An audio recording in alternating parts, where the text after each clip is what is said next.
around, round, get around, I get around, yeah, get around, round, round, I get around, I get around, round, round, I get around, get around, round, round, I get around, get around, round, round, I get around, get around, round, round, I get around, I'm getting bug driving. Sjósund mín ástríða og svo ég svo heppinn að geta skrifað þessa ástríðu, skrifa hana frá mér í meistararitgerð á mjög vísindalegan hátt.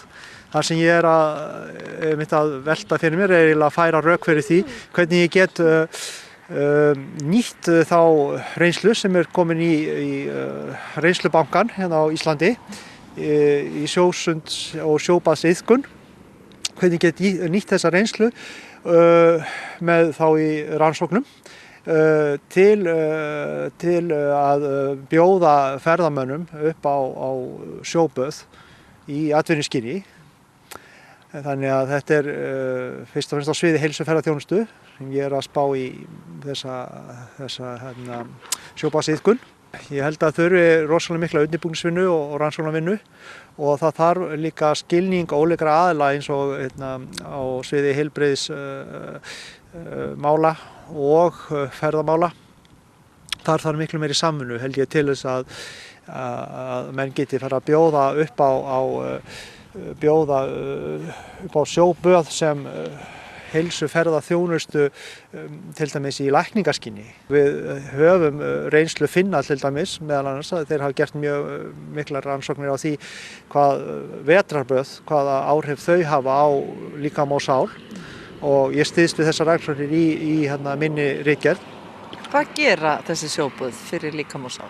Það eru þessi kuldameðferðir sem eru meðal annars þessi vetrarböð og þá sjóböðinu að þau hafa mjög góð áhrif á ónæmiskerfið virðist vera.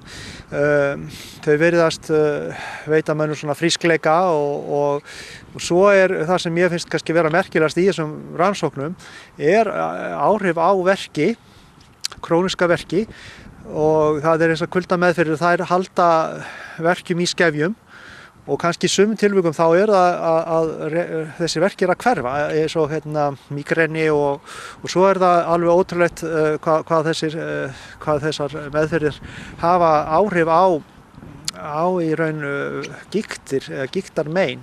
Benedikt segir að finna þurfi út hvers konar aðstæða þarf að vera í boði til þess að sjósund nái til ferðamanna, annars vegar sjóböð sem afþreying og hins vegar í lækningaskyni. Það bara þannig að sumir vilja alltaf stökkva í sjóinn, aðrir vilja ganga rólega út í sjóinn. Þetta svona atriði sem mönnum finnst kannski vera smávægileg í fyrstu sín, en skipta mjög miklu máli. Að því fyrsta reynsla skiptir svo miklu máli. Hver fyrsta reynsla ferðamannsins?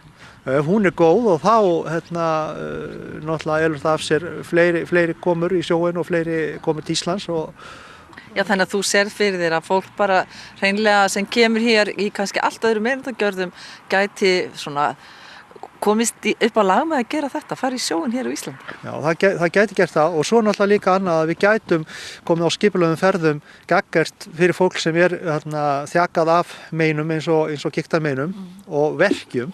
Það komir hreinlega bara til Íslands til þess að lækna þessi mein. En það þarf náttúrulega líka að huga að einu atriði sem skiptir mjög miklu máli í þessu sambandi. Það sjórinn sjálfur að við verðum að huga að því að hreinsa, hafa hann hreinan. Því að náttúran skiptir svo miklu máli eins og við vitum. Hún eiginlega í fyrsta sæti í því sem ferðamenn telja að vera mesta aðdráttaraflið þegar það kemur til Íslands. Þeir koma til Íslands og þess vegna skiptir miklu máli að við höldum landinu hreinu og þá sjónum líka. Við þurfum að gæta þess og þess vegna þegar við förum á stað með að skipuleggja svona sjóbadsaðstöðu, til dæmis allt í kringu landið, að þá verðum við að vinna undirbúningsvinnuna mjög vel. Nú ert þú að synda hérna í Skagafirði, mest hérna á Sauðárkróki. Aðstæðan hér nógu góð, finnst þér? Hún náttúrulega nógu góð fyrir svona brjálæðinga eins og mig, sem láta ekkert aftur að sér, en hún samt ekki nógu góð. Hún nógu góð til þess að maður fari í sjóinn, og það eiginlega það sem náttúrulega skiptir sköpum aðstæðan hérna til þess að ylja sér eftir. að það er hérna sundlaug hérna bara rétt skammt frá hana, en það er í raun engin aðstæða hérna fyrir svona skipulagða sjóbáta starfsemi hérna við höfnina. Og er það ekki á fæstum stöðum nema það bara í Nauthólsvíkinni? Já, það er bara á fæstum stöðum og hérna, en það sem við höfum náttúrulega Íslendingar, við höfum þennan aðgang að sjó sem er nokkuð góður, svona víðsvegar kringum landið, og svo höfum við aðganginn að heitu vatni og sundlaugunum og pottunum sem er hérna, þannig að í raun er hægt að bjóða svona ævintýra gjörnum ferðamönnum upp á það að kasta sér í sjóinn hér og þar. En það er kannski erfitt að fá fólk hins vegar hérna, sem er þjakað að gigtamönnum eða verkjum og hreyfir sig ekki mikið til þess að stökkva út í slíkt á skipulagðan hátt. Það þarf svona að það þarf að skipuleggja umgjörðina mun betur, en svo á sama tíma þá verður að gæta þess að hafa umgjörðina ekki það fína og flotta að við spillum náttúrunni. En ert þú ekki einmitt að fara að skella þér hérna út í sjóinn? Jú, ég ætla að gera það. Og þér finnst ekkert of kalt, ég er hérna í dúnúlpu. Sko það er hérna annað að fara í kalt loftið og fara í kaldan sjóinn, það er bara tvennt ólíkt. Og ég er algjör kuldaskafa núna sko, mér er skítt kalt, en svo þegar ég fyrir sjóinn þá hittnar mér leið sko, eftir bara 10 sekúndur þá er ég orðinn fínn sko.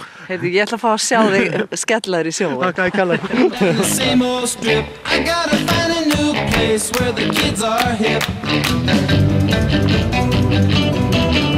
My buddies and me, you're getting real well known. Yeah, the bad guys know us and they leave us alone. I get around, round, round, I get around.